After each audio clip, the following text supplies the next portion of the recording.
ከስክሪን ጀርባ ያለው ፍቅር፣ ዲያስፖራዎች እንዴት ኦንላይን ላይ ይታለላሉ?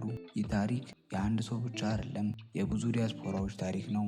አንድ ሰው ከሀገር ውጪ በሌላ አህጉር ወይም በሌላ ሀገር ይኖራል። በረጅም የሥራ ጊዜ በብቸኝነት በናፍቆት ውስጥ ሲኖር አንድ ቀን ላይ አንድ ቴክስት ሜሴጅ ይላክለታል። አንድ ፕሮፋይል ፒክቸር፣ አንድ ቃል እና ሁሉም ነገር ይቀየራል። ሰላም ለሁላችሁ። ዛሬ ብዙ ዲያስፖራ ሰዎች ሊሰሙት የሚገባ ነገር ልነግራችሁ ነው። ብዙ ዲያስፖራዎች በአውሮፓ፣ በአሜሪካ እና በሚድል ኢስት የሚኖሩ ሲሆን እንዴት በኦንላይን ላይ በኢትዮጵያ ውስጥና ከኢትዮጵያ ውጭ በሚኖሩ ቆነጃጅት ሴቶች እንደሚታለሉና እንደሚጭበረበሩ ዛሬ ነግራችኋለሁ።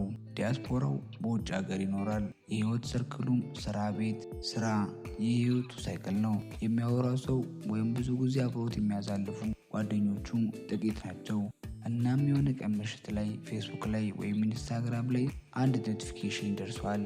ሰላም እንዴት ነህ? በጣም ጥሩ ፕሮፋይል አለ፣ ብትዋወቅ ደስ ይለኛል የሚል ቴክስት። ይህም ቴክስት የሚላክለት ቆንጆ ፕሮፋይል ባላት ሴት ይሆናል። እናም ዲያስፖራው የልጅቷን ቁንጅናና ቴክስቷን ሳይ ይደሰታል፣ ቀላል መልእክት መስሎት።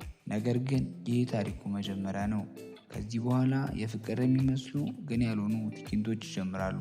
ቀን በቀን ሳትሰላች ታወራዋለች። መጀመሪያ ስለ ህይወት፣ በመቀጠልም ስለ ስራ፣ በመቀጠልም ስለ ቤተሰብ፣ ከዚያም ወደ ግል ስሜት ይገባል። አብዛኞቹ ትክክለኛዋን አጋርን እንዳገኘ እንዲሰማ አድርጓል። ሙሉ ፍላጎታቸውን እስክታሟላላቸው ድረስ ሁሉም ፍጹም ትሁት ቸር ናቸው። ናፍቆትህን መጠቀሚያቸው ያደርጉታል። አንተ ሀገር ይናፍቅሃል፣ የሀገር ቋንቋ፣ የሀገር ምግብ፣ የሀገር ባህል። እሷም ይህን በደንብ ስለምታውቅ እንዲህ ትላለች፣ እኔ ሀገር ነኝ፣ እኔ ባህል ነኝ፣ እኔ ቤት ነኝ፣ እኔ ቋንቋ ነኝ። ብቻ የማትል ነገር የለም። ግን የፍቅር አይደለም፣ የስነ ልቦና ጨዋታ እንጂ።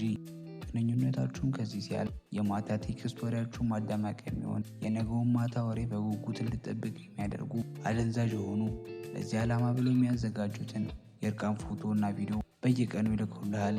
ከዚህ በፊት ማንንም እንዳንተ እንደዚህ ወድጄ አላውቅም ይለዋል። ምንም ጠይቀኝ ያደርግልሃል ይለዋል። ከምትጠብቀው በላይ ሁሉ ነገራቸውን አሳልፎ ሲሰጡ ከልብ ታምናቸዋለህ። ግን ማወቅ ያለብህ ነገር ቢኖር ለአንተ ያደረጉትን ለአንተ የላኩትን ነገር በዛው በተመሳሳይ ሰዓት ሌሎች ብዙ ለሆኑ ወንዶች እንዲሁ እያደረጉ እየላኩን ነው። እናም ከብዙ ወሬዎችና ከብዙ ቴክስቶች በኋላ በሆነ ቀን ላይ የሆነ ትልቅ ችግር ይመጣል። እናም አንተ ራስህን እንደ ቅርብ ወዳጅና እንደ ቤተሰብ እንደሆንክ የምታስበው ዲያስፖራው ይህንን ችግር የሚፈታ ገንዘብ እንድትልክ ትጠይቃለህ። አንተም ራስህን እንደ ቅርብ ወዳጅ እንደ ቤተሰብ ስለምታስብ ይህን ችግር የሚፈታ ገንዘብ ትልካለህ።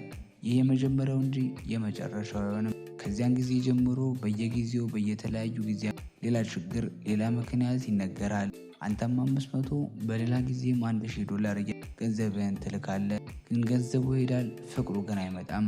ነገሩ አጠራጥሮ እንኳን መጠየቅ ብትጀምር እኔን አትወደኝም፣ ሌላ ሴት አለች፣ ብቻ የማይሉ ነገር የለም። ብዙ ነገር ብለው ከእውነቱ ያሸሸዋል። ከብዙ ጊዜ በኋላ እነዚህ ነገሮች ሲበዙብህና ሲደራረቡብህ እየተበዘበዝክ እንደሆነ እንደተረዳክ ሲያውቁ ብሎክ ያደርገዋል ወይም ዝም ብሎ ጸጥ ይሏል። ከዚህ በኋላ ገንዘብም ሄዷል፣ እምነትህም ተሰብሯል። እንደዚህ አይነት ነገር ብዙ ዲያስፖራዎች ተጋላጭ ናቸው። ወደፊት ህይወታቸው ላይ የሚያስከተለው የስነ ልቦና ተጽዕኖ ቀላል የሚባል አይደለም። ስለዚህ ሁላችሁም ከዚህ በመነሳት ጥንቃቄ አድርጉ። ይህ ታሪክ ሁሉንም ሴቶች አይወክልም። እናም ይህን ቪዲዮ የተመለከታችሁ ዲያስፖራዎች ሁሉ ልትረዱት የሚገባ አንድ ቁልፍ ነገር፣ ፍቅር በጭራሽ በገንዘብ አይመነዘርም። እውነትም በፍጹም በቃል ብቻ አይረጋገጥም። እዚህ ነጥብ ላይ ትኩረት ስጡልኝ። ይህ ታሪክ ይጠቅመዋል የምትሉት ዲያስፖራ ሼር አድርጉለት። በሌላ በጣም ጠቃሚ በሆነ ቪዲዮ እስከምንገናኝ ቻው።